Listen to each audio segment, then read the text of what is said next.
महान पुरुषों का व्यक्तित्व बालकाल से ही अत्यंत प्रभावशाली होता है। कहा भी गया है कि पूत के पांव पालने में ही नजर आने लगते हैं। ऐसे ही एक महान क्रांतिकारी का जन्म बंगाल में जानकीनाथ दास और प्रभावती देवी के घर हुआ, जिनको हम सब सुभाष चंद्र बोस के नाम से जानते हैं। सुभाष बचपन से ही अन्य बालकों से बिल्कुल अलग थे। उनके खेलकूद अलग थे। उनके भोले चेहरे पर गंभीरता बिल्कुल स्पष्ट थी। ये बात उन दिनों की है जब सुभाष स्कूल में पढ़ते थे।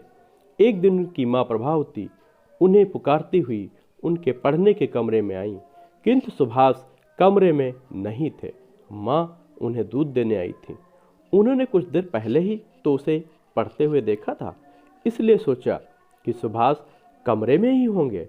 आखिर सुभाष चला कहाँ गया, माँ सोचने लगी। माँ जब सुभाष की मेज के निकट पहुंची तो अचानक उनकी दृष्टि चींटियों की लंबी कतार पर पड़ी। चींटियों की कतार मेज के नीचे से होती हुई पुस्तकों की अलमारी की ओर जा रही थी। यहाँ ये चींटियाँ कैसे आईं? माँ ने चारों ओर देखा कि इस साफ सुथरी जगह पर चींटियाँ कैसे आ गईं। सुभाष की अलमारी में कीड़े मकोड़ों की आशंका का विचार कर उन्होंने अलमारी खोली। शीघ्र ही उनके अनुमान की पुष्टि हो गई कि चींटियाँ की अलमारी में रखी मीठी रोटियों के कणों को तोड़ तोड़ कर ले जा रही हैं।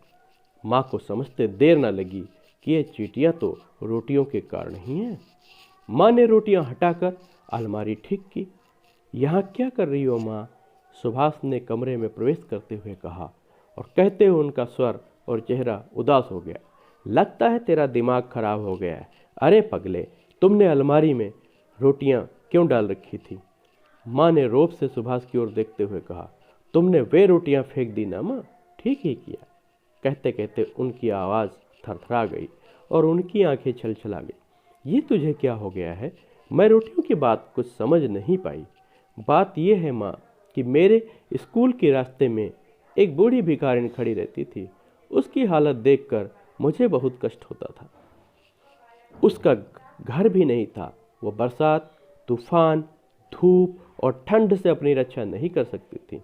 इसलिए कॉलेज तक जाने के लिए जो पैसे आप लोग दिया करते थे वह मैं उस बूढ़ी भिखारिन को दे देता था और स्वयं 3 किलोमीटर दूर कॉलेज पैदल चला जाता था।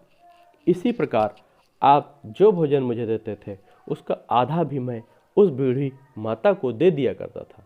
कल जब मैं स्कूल रोटियां देने गया तो वह भिखारिन नहीं थी, इसीलिए उनके हिस्से की 2 रोटियां मैंने यहाँ रख दी थी। ये सोचकर फिर किसी वक्त उन्हें दे आऊँगा। मैं अभी वहाँ गया तो पता चला कि उस बेचारी का तो स्वर्गवास हो गया। इतना कहकर वह बहुत दुखी हुए और सहज भाव से बोले, हमें गरीबों की मदद करनी चाहिए।